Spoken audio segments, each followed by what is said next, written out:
Seriously ఈ పచ్చడి గనక ఒక్కసారి టేస్ట్ చేస్తే మీ ఫేవరెట్ అయిపోవాల్సిందే.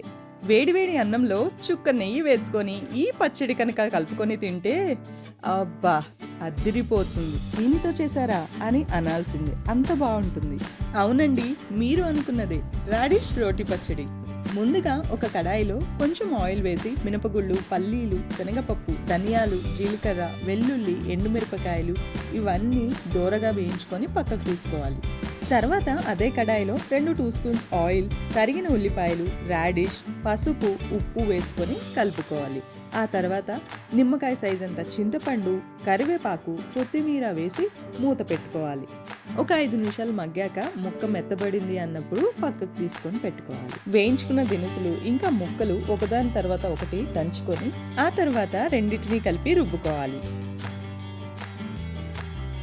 ఆఖరికి పోపు వేసుకొని కలుపుకొని అన్నంలో వేడి వేడి అన్నంలో తింటే ఉంటుంది, అద్దిరిపోతుంది.